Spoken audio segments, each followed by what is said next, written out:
छोड़ दे,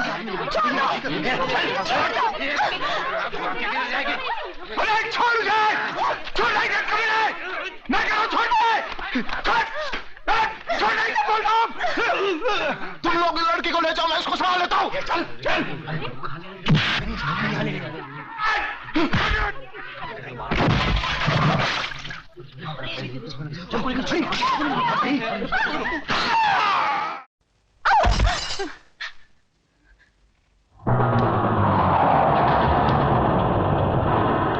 कमीने, खबरदार जो मेरी बेटी को छुआ तो छोड़ दो मेरी बेटी को।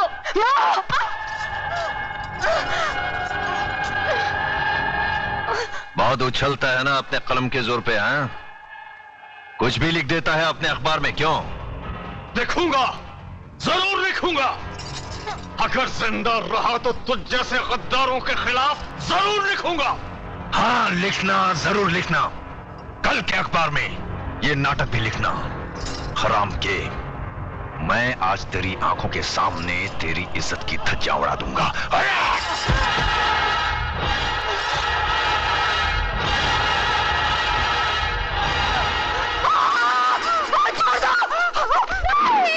कभी नहीं।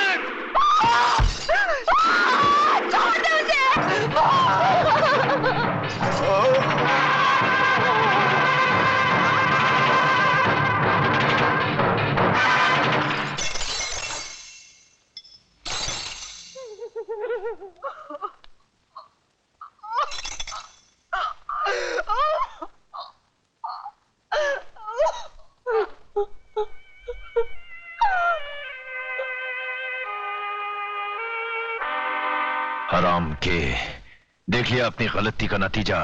नतीजा तो तुझे मैं दिखाऊंगा हरामजादे। अब मैं तेरा जीना हराम कर दूंगा।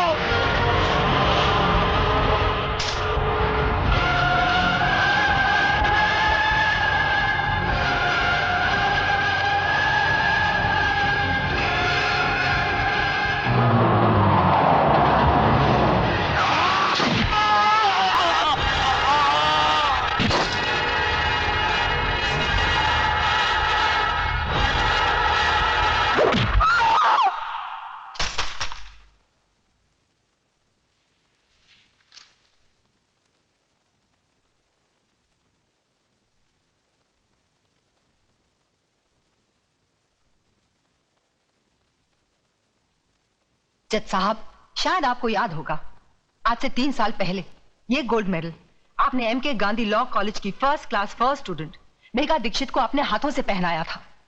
आज वही गोल्ड मेडलिस्ट आपसे ये कहना चाहती है कि ये आदमी जो आपके सामने खड़ा है, ये समाज के नाम पर एक कलंक है। He is a rapist, he is a murderer.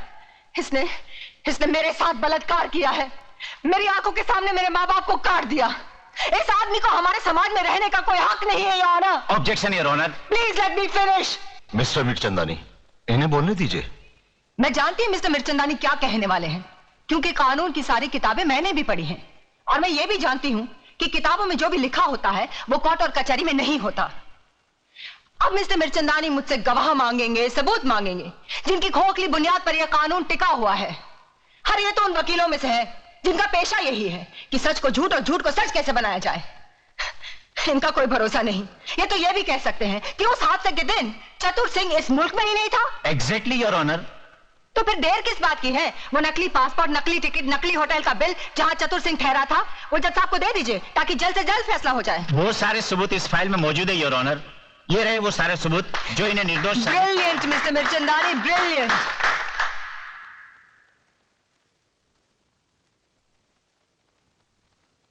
Miss Megha Dixit, आखिर आप कहना क्या चाहती हैं? जज साहब, मैं सिर्फ इतना चाहती हूँ कि आप इन झूठे सबूतों का गला घोटकर एक ऐसा सही फैसला सुनाएं जिससे आने वाले कल में चतुर सिंह जैसे भेड़िए पैदा ना हो, जो फिर से समाज, कानून, औरतों और बच्चों के साथ खेलने की हिम्मत ना करे। योर ऑनर, कानून की शिक्षा में गोल्ड मेडलिस्ट होने के नाते मिस मेघा दीक्षित दलीलें तो बहुत अच्छी कर लेती है, मगर वो शायद ये भूल गई है कि अदालत में दिल छू लेने वाली दलीलें नहीं चलती। देश को बेचने वाले गद्दार, स्मगलर्स, क्रिमिनल्स का केस लड़ते लड़ते पैसों के लिए तुमने अपने आप को कानून के साथ बेच दिया है। तुम जैसे वकीलों का दिल होता है मिस्टर मिर्चंदानी। अरे तुमसे तो वो वैश्याएं अच्छी होती हैं। जो बेचती जरूर है मगर अपना जिस्म बेचती है, अपने देश को, अपनी आत्मा को, अपने ईमान को नहीं बेचती। तुम जैसे चंद वकील इस कानून और अदालत की तौहीन हो। अरे अगर मेरा बस चले तो मैं तुम सबकी डिग्रियां छीन लूं। Miss Megha, control yourself. Control? अरे क्या कंट्रोल करूं जज साहब, क्या कंट्रोल करूं?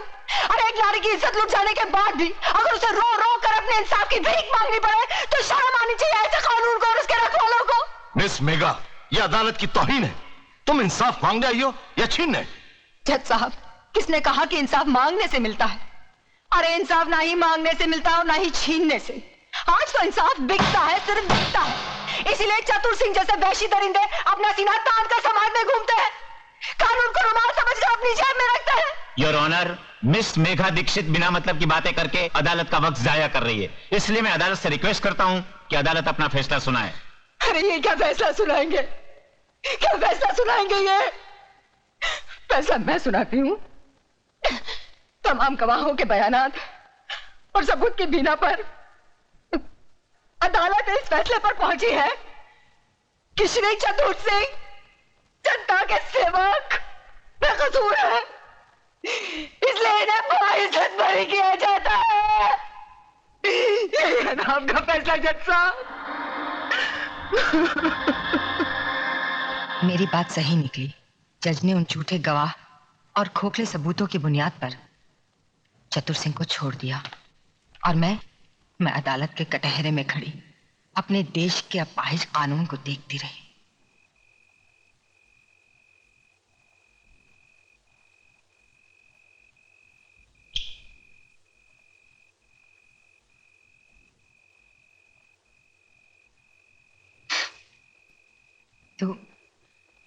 तू भी तो इस बस्ती में अकेला आया था, क्या तेरा अपना कोई नहीं?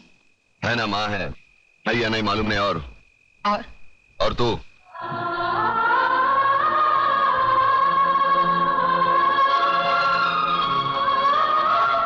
कभी किसी को लूटा नहीं, हराम का खाया नहीं, बेवड़ा नहीं पीता, बीड़ी पीता हूं, मुंह से बदबू आती है, सोच ले।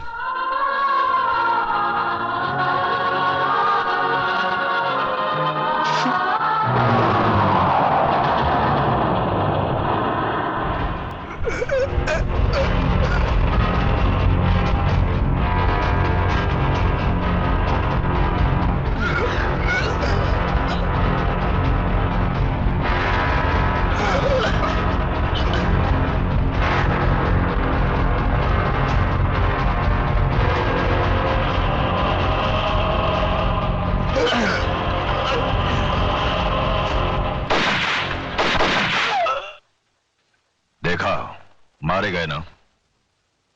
मेघा दीक्षित को पार्सल बनाकर लाने वाले थे ये हरामजादे और खुद पार्सल बनकर चले आए। बशीरा, उस कुत्ते को सबक सिखाने का कोई ऐसा रास्ता ढूंढो कि वो तो क्या पूरा का पूरा इलाका कांप उठे। लक्ष्मीदास जी, अपने माथे का पसीना पोंछ डालो और मेरी बताई बातों को अपनी खोपड़ी में डालो, समझे? चलता हूं अब।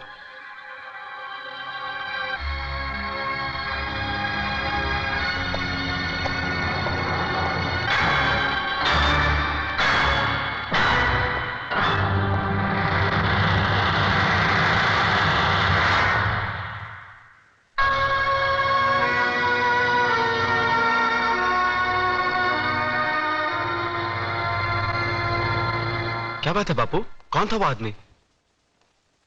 उसे यहाँ पहले तो कभी नहीं देखा। तुझे क्या लेना देना इन सब बातों से? मुझसे मिलने कोई अजनबी नहीं आ सकता क्या? आ सकता है बापू, क्यों नहीं आ सकता? मगर उससे मिलने के बाद आप पसीने में तरबतर क्यों हो गए? सच बताओ बापू, बात क्या है?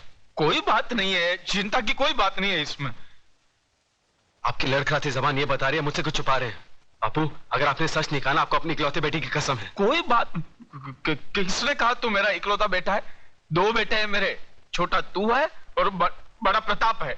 धनिया, सच बता, क्या बात है? तेरे एक नहीं 2 बेटे जिंदा है, बता बात क्या है? नहीं, वो तो है ना, वो तो है ना, कोई बात नहीं है, कोई बात नहीं है। क्या होता है, वो 2 चीज है जो इंसान को अंधा बना देती है, जमीन और जायदाद। इसने योगराज की बेटी से प्यार किया और हम दोनों बापों ने मिलकर उसका धंधा कर डाला। धंधा। अच्छी लड़की है, लड़की अच्छी है। और योगराज, वो तो साला बहुत बड़ा खिलाड़ी आदमी है और मैं सीधा साधा व्यापारी। उसके खेल में मैं फंस गया हूं।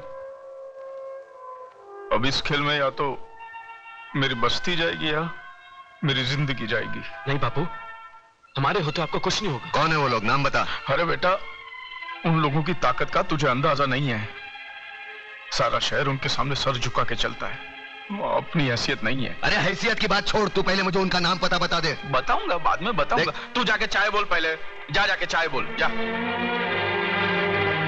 प्रताप, मुझे लगता है असली बात बापू गोल कर गए। मैं ये बात कभी नहीं मान सकती अतुल। मैं अपने डैडी को अच्छी तरह जानती हूँ। वो मेरी खुशियों के लिए ऐसा कभी नहीं कर सकते।